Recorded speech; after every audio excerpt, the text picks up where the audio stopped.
may dalawang uri ng kaisipan.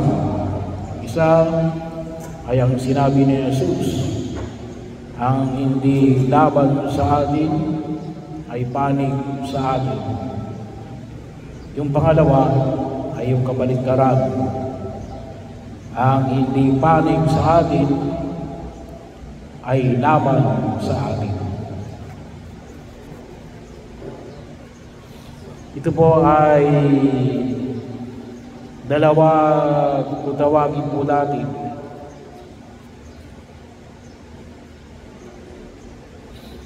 Pabantayan, nagpakipag-ugnayan sa kapwa. Pareho mayroong basihan. Pero ang kay Jesus ay ibig sabihin ay ang pasimula ay kapanalig natin. Kung sakaling lumaban, tsaka lamang ituturing na kalaban. Yung kabila, ang hindi panig sa atin ay kalaban natin.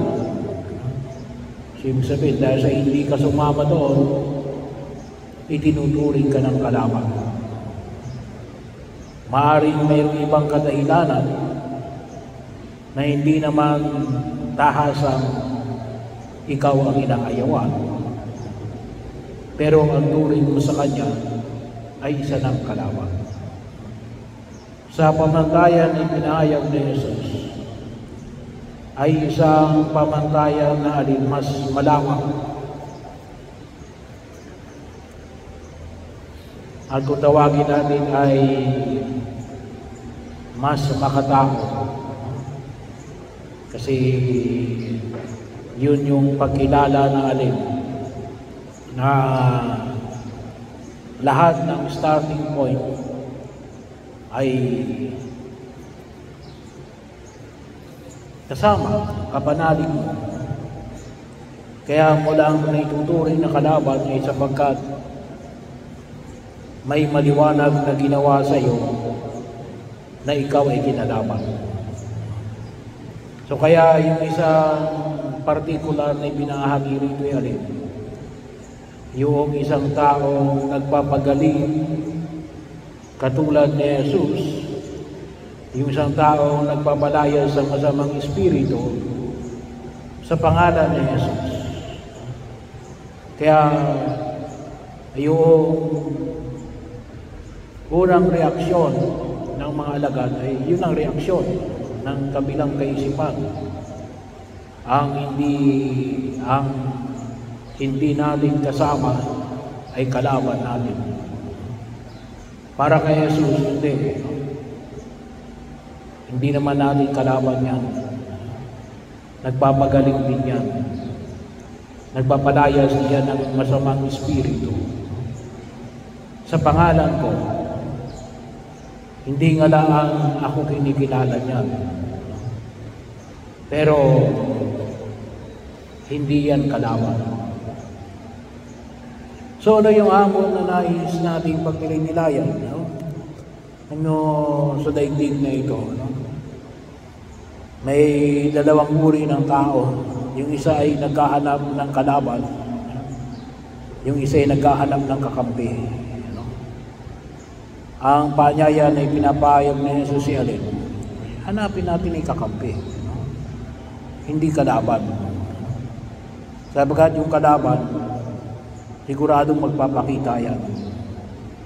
Hindi mo man hanapin yan. Magpapakilala yan. Bahagi ho, sabi nga ay yan ay maglalaglag ng balat. Magpapalit talaga ng balat yan. Makikita talaga ang tunay niyang pagkatao. Kaya ang hanapin natin ay alin? Yung kakampi. The rest ay alin? Neutral. Neither friend or nor enemy. So bahagi ho na ganong klase yung pagkilala. Bagaman sabi nga, sa lalong-lalo na sa usapin ng pakipagtunggalian, ay bahagi yung alin, ay know your enemy. Yun kasi yung pamantayan, kilalanin mo ang iyong kalaban. Tama, pero hindi lang dapat na first order of the day. Ang dapat na unang mong hanapin ni alin, yung mga pwedeng sumama sa iyo, yung mga taong hindi lalaban sa iyo, yung mga taong tutulungan niya kayo. Kaya kung kayo ay may mga kakilalang mga ganung uri ng tao, isa mo yun, ipagpasalamat sa Diyos sapagkat naging kabahagi niyo sila ng pakikibaka sa daigdig na ito, naging kasama ninyo sa mga adikaing kinikilala ninyo na higit na makatutugon sa panawagan ng Panginoon. So pagkakataon, let us treasure our friends